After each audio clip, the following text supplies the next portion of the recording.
ने जिस समय सुना कि पत्र नहीं आया, सती को समझाने लगे। सती ने कहा हम तो जरूर जाएंगे। भोले बाबा बोले सती देखो, पति की बात मानो, तुम अगर मुझे छोड़ के चली जाओगी तो हम तुम्हारे बिन रह नहीं पाएंगे। क्यों? जैसे हमारे प्रभु राम सीता के बिन बेचारे आज भटक रहे हैं, वैसे ही तुम्हारे जाने के बाद हम भटकेंगे। क्या कहा?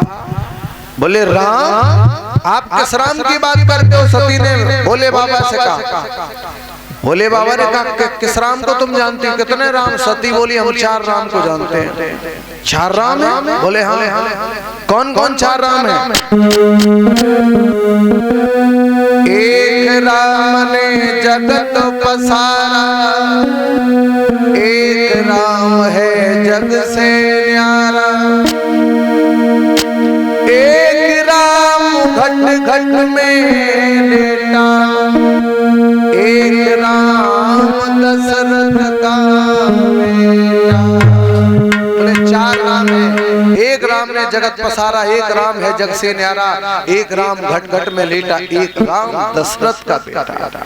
बोले हम राजा दशरथ के पुत्र राम की बात करते हैं। भोले बाबा सती की तरफ देखते ही रह गए। इसका मतलब इतना ज्ञान। उसी समय कहा है कि हम राजा दशरथ के राम की बात करते हैं। भोले बाबा ने बोले दशरथ के राम की बात करते हो तो उन्हीं की पत्नी सीता का हरण हो चुका है और राम सीता की खोज में बन बन भटक रहे हैं। अगर तुम चली जाओगी तो मैं भी उसी समय सती ने भोले बाबा से कहा मैं राम की परीक्षा लूंगी कि असली राम है कि नकली राम है, क्योंकि राम 4 है, 4 में कौन से राम है, हम परीक्षा लेंगे। भोले बाबा ने सती को बहुत समझाया पर सती ने भोले बाबा की एक भी बात नहीं मानी। इधर हमारे प्रभु राम जा रहे हैं हरि चरित्र श्रवण कर उमा सहित और जा रहे महा कैलाशी थे। इधर देव और राम में तो आज्ञा से हो चुके राम वनवासी।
यानी प्रभु राम संकट में गंगा से पार हो चुके थे, श्री दशरथ मरण हो चुका था और सुग्रीव मित्रता हुई नहीं, सीता जी का हरण हो चुका था। उस समय की कथा भोले बाबा और सती को सुनाने लगे जिससे सती का मन वहां से टूट जाए। इधर राम सीता की खोज में बन बन भटक रहे हैं, पूछ रहे हैं हरे धरती से गगन तक ढूंढ लिया, अरे धरती से गगन तक ढूंढ लिया और मेरी सिया गई तो कहाँ गई, मेरी सिया गई तो कहाँ गई। धरती से गगन तक ढूंढ लिया, धरती से गगन तक ढूंढ लिया, मेरी सिया गई तो कहाँ गई, मेरी सिया गई तो कहाँ गई। आज पूछ रहे हैं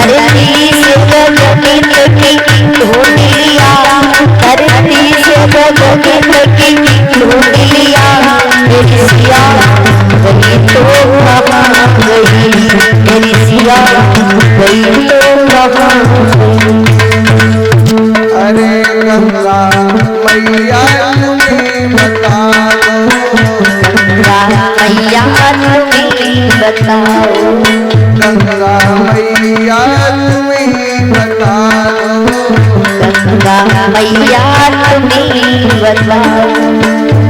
क्या लहरों में वो समा गई, क्या लहरों में वो समा गई, सिया गई तो कहाँ गई, सिया गई तो कहाँ गई।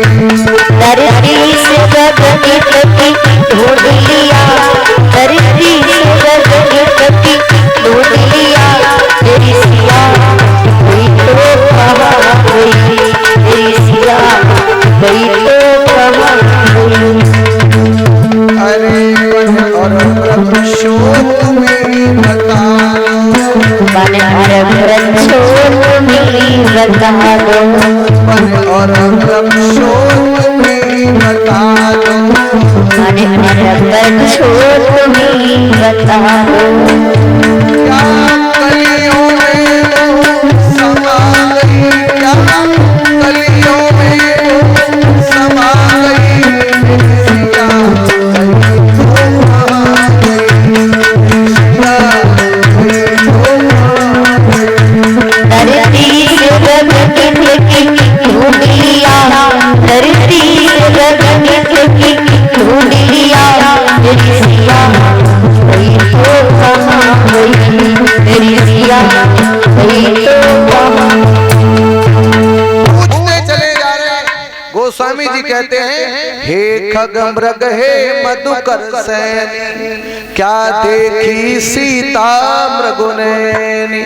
पूछते चले जा रहे हैं, किसी ने मेरी मृगनयनी सीता को देखा है। राम जी जा रहे, भैया लक्ष्मण साथ में। आगे जिस समय चले तो राम ने क्या देखा कि पेड़ों के जो पत्ते पड़े हैं उन पत्तों पे रक्त पड़ा देखा है, और और जिस समय वो खून की बूंदें पड़ी देखी तो राम का हृदय और कांप गया। मुझे लगता मेरी जानकी का बेहाल कर दिया है किसी ने। और थोड़े आगे बढ़े, जटायु महाराज का पंखा कटा पड़ा है। जब देखा है तो किसी पक्षी का पंखा है। आगे पहुंचे दूसरा पंखा, और आगे पहुंचे तो जटायु महाराज खुद पड़े। राम ने जटायु को जिस समय देखा कहा, भैया जटायु तुम कहा ये क्या है। जटायु ने पहले आंखों में आंसू भर दिए, आंखों में आंसू भर के जटायु बोला, प्रभु राम, जिस समय दुष्ट रावण मां जानकी का हरण करके लिए जा रहा था, हमने देखा कि अनर्थ है, अन्याय है। उसी समय हमने जाकर के भाग के प्रहार किया, उसका जब कोई बस नहीं चला तो उसने एक पंखा काट दिया। एक से भागा, दूसरी बार में दूसरा काट दिया। अब तो मैं किसी लायक नहीं रहा। उसी समय भगवत श्रोता राम ने भैया लक्ष्मण की तरफ इशारा किया, भैया लक्ष्मण देख लो, दुनिया में इंसान इंसान के काम नहीं आता है, और एक पक्षी होने के बाद जिसने कितना बड़ा मानवता का काम किया। जटायु से कहा, आप क्या चाहते हो। जटायु ने कहा, प्रभु नहीं, आप तो तन मन सबकी जानते हो, आपसे कुछ छुपा नहीं, आपको मैं क्या बताऊं। आज राम जी ने जटायु को अपने परम धाम के लिए भेजा। आगे बढ़े तो सती सीता के रूप में बैठी थी, जिस रास्ते से राम निकलने वाले थे। भैया लक्ष्मण समझ गए शेषावतारी। लक्ष्मण ने कहा, राम से भैया खड़े हो जाओ। बोले क्यों? क्योंकि आप तो लोग मर्यादा पुरुषोत्तम कहते हैं, और आपकी मर्यादा में यदि दाग लग गया तो लक्ष्मण का साथ देना व्यर्थ हो जाएगा। जिसके जीवन में लक्ष्मण जैसा भाई साथ बना रहे, उसके जीवन में राम को दाग लगाने वाला कौन पैदा हुआ है। लेकिन याद रखना, ये एक राम की कथा नहीं है, ये आज हर राम की कथा है। हर घर में भाई कहता कि हमारा भाई लक्ष्मण जैसा हो। क्यों भाई? हर घर में बड़ा भाई कहता कि हमारा छोटा भाई लक्ष्मण जैसा हो। अरे छोटा भाई लक्ष्मण बन जाएगा कब? जब तुम राम बन जाओगे तब। और जब तुम कभी घर में बड़े हो राम नहीं बन पाओगे तो तुम्हारा छोटा कभी लक्ष्मण नहीं बन पाएगा। जिस घर में बड़ा भाई राम बना है तो छोटा लक्ष्मण बना है, और जिसमें घर में बड़ा भाई रावण बना है तो छोटा भाई